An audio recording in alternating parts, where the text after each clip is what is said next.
Hello. Okay, the next video we're going to go through is basically the magic stuff video. um, in this video we're going to have a look at sort of different magical objects and how you would set them up on an altar, or how you can set them up on an altar. The first thing I would say is you will probably see a lot of things online from people saying, magic doesn't require any props, and to be able to cast spells and to do ritual work, all you need is a quiet space and your own head. And that's true, but it does take a lot of practice to be able to work in that way. And the other thing is, I think it's nice to actually have something. They don't have to be hugely expensive things, On the other end of the scale, you've got people telling you need a £3,000 kit to have everything in it you need to practice witchcraft, which is rubbish. But it is nice to have things. As we said in the What is Magic video, natural things carry their own energy, and it's utilising that energy that kind of really makes spell work what it is. So to have those things is great. And to have an altar that you can set up and you can go to that place and you can have those things arranged in the way that you put thought into, that really helps you get into the mindset for creating ritual as well. So there's a lot of reasons why it is nice to have an altar space and to literally go through the ritual in itself of setting that up. That will put you into a mindset where you feel better equipped and in a better state of mind and relaxed and ready to do magical work. So that's why I like having altars and stuff. Okay, altars can be arranged any way you want. They can be something from a little box with a few magical objects in that you can take around with you, to a huge 10-foot by 6-foot table with hundreds of artifacts on. It's really totally up to you. It can be from one extreme to the other. Most of my altars are quite simple, and even this layout is quite a crowded one for me. Normally I have quite a few sort of objects on and not a huge amount else. And it tends to be things I've picked or collected myself.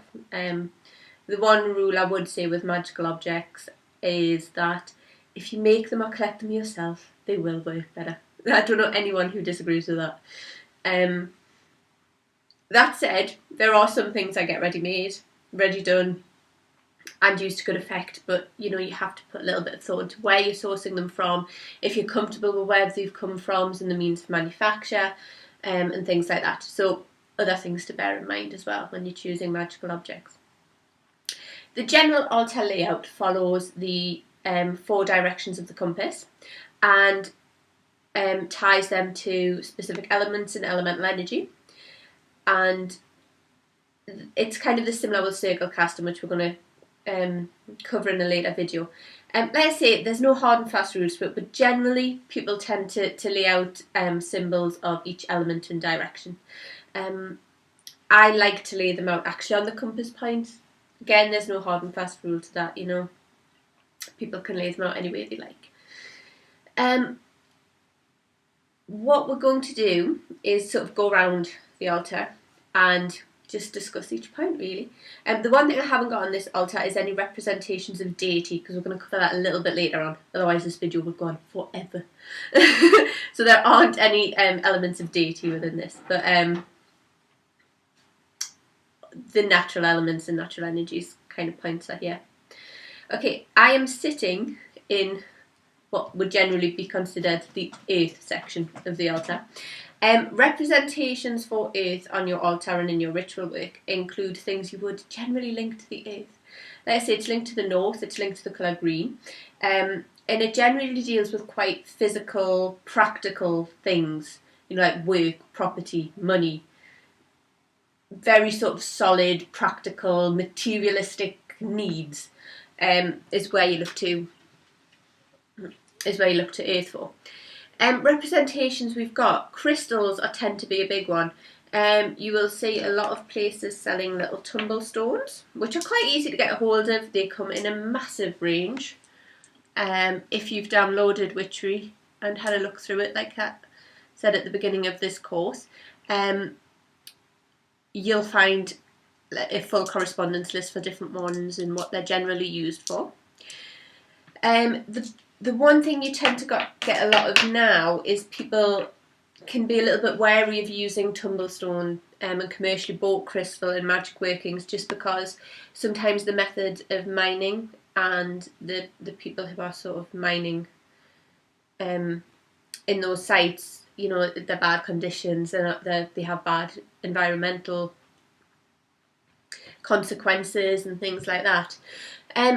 There is quite a few shops now that will do sort of fair trade, ethically sourced crystal. So again, it is a case of checking, you know, where you're buying the things from, and most good sellers will be able to tell you and will be happy to answer questions. So that's always a good thing to look for. If you really don't want to go down the road of commercially sort of mined, quarried crystal, you can literally find it.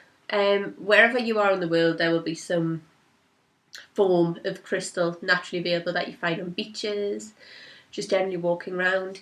I've got a little bit here of just white quartz. That one was collected from Merlin's Cave down in Tintagel. You know, I've got big beach pebbles here that you collect. Rocks, crystals, stones are a very good indicator of earth, and a lot of people do use them on their altars. Like I say, there's a huge range of correspondences for different crystals that you can look to tailor it to what you need. The other thing that you will find a lot of in the earth part of your altar, sand gets used a lot, earth gets used a lot, seeds, bulbs. See, we've got some. These are actually in the centre. But but you've got like rose hips and rowan berries here, which work well as well. The other thing I've got here is a little tub of salt, which is used a lot in the earth section, and it's also very good. Salt is a very good material for doing anything cleansing, blocking, protecting. I'm sure you've seen in films and things where people are sitting in a circle of salt, and yeah, there is some truth in that. So salt's another good one to have there. Going round, the next sort of section we come to, which would be the west part of the altar, wouldn't be the west part of the altar, would be the east part of the, because I'm doing this backwards. The east part of the altar would be air. Usually associated with the colour yellow. Air is the part we look at for communication, inspiration, truth. You know, things, the instigation of things happening is usually found within air. Symbols for this and things you put on the altar: feathers. Got some pretty ones. Feathers are a good one. The other thing you will see that I haven't got here is bells. Sound is associated with air a lot. So little altar bells or anything like that you can put in there. Singing bowls. Another big thing for air is incense. Now, like I've said, you know, if you can go out and you can collect your own. We're lucky we live right on a huge pine forest, so we can go and get pine resins, which smells amazing. You know, normally you will get some sort of resin and mix it with, you know, dried petals, dried herbs that you've grown yourself. You know, and again, if you look through to the section on witchery, there is a full list of not a full list, but there's a list of correspondence there of some very common herbs and resins that you can get hold of quite easily. And again, you can tailor it to the spell work that you're trying to do. You can also buy incense as well. You know, it comes in sticks, cones. Again, just be careful. Check the source of where you're getting it from. Check it's fair trade. Check it's responsibly found. You can also get loose incense, which is possibly my favourite. I do buy loose incense quite a bit, even though we can make it here. This is a blend from Alchemy Incense, who I use a lot because they make very nice incenses. And they also sell some of the raw materials and stuff. So incense is another good one, and like I say, pick which herbs and things you're going to use and tailor it to what you're doing at that time. Further around in the south section of the altar, this is linked with fire. It's linked with the colour red, and it deals with sort of change, really. It deals with making transformations in your life, you know, in sort of the turning point phases, decisions, things like that. That's where you sort of look to for fire, really. It's quite an energetic one, or at least I find it is, but I have a lot of close links with fire. You'll find you naturally are drawn to one element or the other. Things that are linked to fire, obviously I said the colour red. The big one obviously is candles. You see I've got just some basic paraffin candles here. Now you can pick which colour you like. For an altar representation, a lot of people will go with red because it's linked with fire, or they would go with plain white or black, which is fine. Because white and black are pretty versatile colours, you know. Again, some people don't like using the paraffin wax ones just purely because, you know, it's a chemical compound. They'd rather use something more natural, which is where you can get things like the beeswax, and you can get naturally coloured beeswax as well. I quite like the plain ones, but beeswax candles work just as well. Again, if you look in witchery at the candle section, you will see a list of colours. If you are going to use colours, and you can pick one that matches the work you're doing at that point in time. There are other sort of symbols for fire as well. You don't just have to have candles. Let's say anything colour red, gold, symbols of the sun, obviously. Big ball of fire in the sky. So, you know, you can go down that route if you can't, because, you know, sometimes you can't have candles lit in different situations, depending where you are and where you're doing the ritual. So, yeah, anything red. Oh, that represents heat and flame, and let's say pictures of the sun are always a good one. So, coming round into the west, get it right this time, into the west section of the altar, deals with water. Linked to the colour blue. Water is your emotions sort of element. Deals strongly with anything emotional. Also deals with creativity as well, which is obviously linked to emotions quite well. So any artists, musicians can be a little bit leaning towards water. Representations for this, obviously, water. This is one of the easiest ones to get hold of. Chalices, cups, water vessels. Also, the other thing I've got down here is seashells, which are also a really good little easy thing to pick up to indicate water for you. And again, a lot of people don't like using tap water because it's been adjusted, and it's, you know, a lot of people like to use natural water sources, so spring water, rainwater, water from the ocean, things like that people tend to prefer to use, just because it's come from a natural source. And, you know, again, looking at where things come from and how important that is, and collecting things yourself. So that's basically your altar layout and correspondences.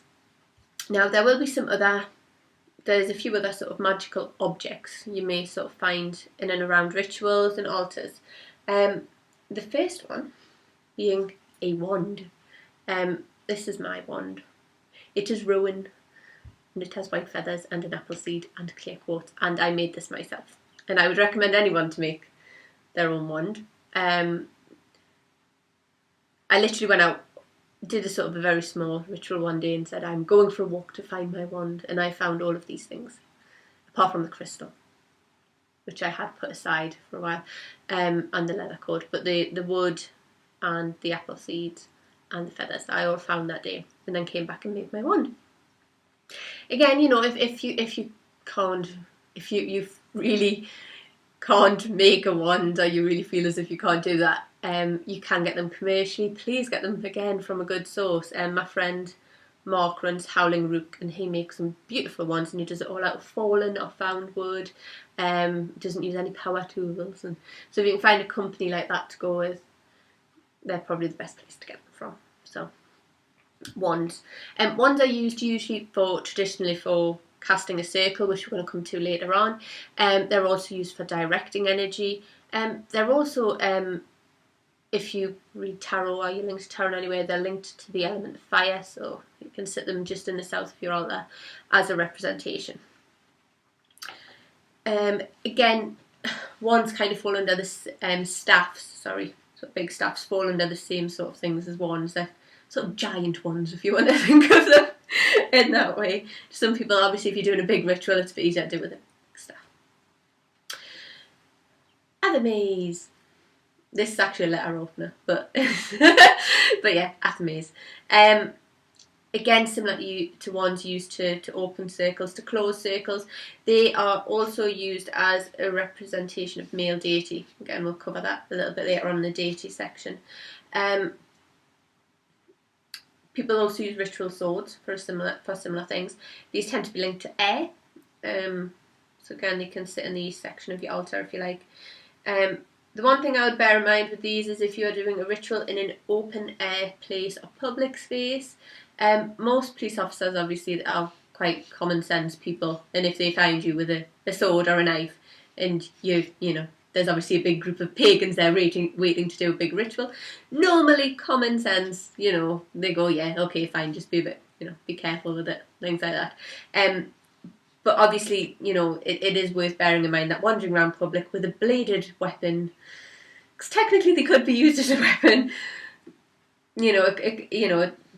just use common sense. If you're travelling to and from rituals, make sure that they're put away, stored away carefully in the bottom of a bag. They're not on display anywhere. Being stood in a ritual circle with a Athame out or on your belt is different to riding the bus there. You can get wooden ones as well. Again, my friend Mark, who runs Howling Rook, who makes the very pretty ones, also does wooden ones, which is a good option if you're doing sort of public rituals or rituals in public spaces. Other things you may find: divination tools. If you read tarot or runes, I've got some runes here as well. Got runes. I should have wooden ones. Oh yeah, my partner makes very pretty wooden ones. But yes, they aren't just tools for divination, obviously, because each of the symbols represents something. People will often sort of pick one that is relevant to the ritual and what they're trying to do, and have those placed on the altar as well, which works really well. So you can have divination tools there, or sometimes if you're cleansing the tools and things, it's worth having them. Cleansing of tools actually is a point in itself. There's two schools of thought on this. Some tools you will use for lots of different types of magic and lots of different types of ritual, and you do want to cleanse those between rituals because you don't want residual energies hanging onto them. Whereas if you have, on the other hand, if you have sort of a particular crystal or a particular chalice that you use just for one specific kind of ritual, if you use it just for like celebrating full moons or just for domestic happiness spells, then actually letting it build up that residual energy is a really good thing, in the same way that religious sites like stone circles over years build up that sort of resonance, that presence, that atmosphere. The same thing can happen with your tools. So if you're just using them for one set type of ritual all the time, leave them, let them build up that resonance. If you're using them for lots of different ones, cleanse them. Cleansing them doesn't have to be a huge big rigmarole. My favourite method of cleansing is to pass them through the smoke of copal incense or frankincense incense. You can leave them out in the light of the full moon. You can cover them in salt. You can use citrine crystals, are very good for cleansing. There's a lot of different methods of cleansing tools. Most of them very simple. So it's another one to bear in mind with all your stuff. Occasionally you will have to cleanse some of it. The last thing I'm going to touch on is the good old-fashioned book of spells. Well, it's not. It's a notebook. Mine is quite a fancy notebook. You'll hear these referred to as Book of Shadows as well. I don't know, or I no longer write every single spell I do in here, but if I'm doing a ritual for something specific, or something I haven't done before, or something particularly elaborate, or for something particularly meaningful to me, it gets written in here. Important points to think about when you're doing this. Do a small diary entry before you write the spell, so that when you come to look back at it, you know the state of mind you were in, how you were feeling emotionally, and where you were in life when you did the spell, because it will put it into much more context when you're looking back on it. And the other thing is, instead of writing just what you're using in the spell, write why you're doing it, why you're using that colour of candle, why you're using that herb. And, you know, and again, it puts it into more context. It helps when you look back on things to learn from them and develop them further. So, again, you know, it doesn't have to be as pretty as this either. I have a bit of a thing for notebooks, and I tend to get them given as gifts quite a lot. So I have pretty ones. It can just be a normal notebook. It can be a ring binder, so you can chuck stuff in and out. It can be, you know, you can make notes on a laptop. You can have an electronic one. It's just a way of keeping a record for you to look back on throughout the course of your magical life. And you know, and it's interesting to see how the way you use certain things develops and changes over time, because you will go from, you know, going reading books and looking on the internet and going, oh, frankincense is used for cleansing, and that's what you use it for. And then over time you'll start to develop your own personal preferences, you know, and you will start to follow your instinct more, and it's interesting to look back and see how that develops. And you can learn a lot from that personally as well. So when you go out and get your magical stuff, most of it you can find. It doesn't have to be expensive. Like I say, you know, don't spend a fortune. Make it yourself or find cheaper versions. Nothing on this altar here cost a particularly huge amount of money at all. So don't be fooled by that one either. Okay? Have fun.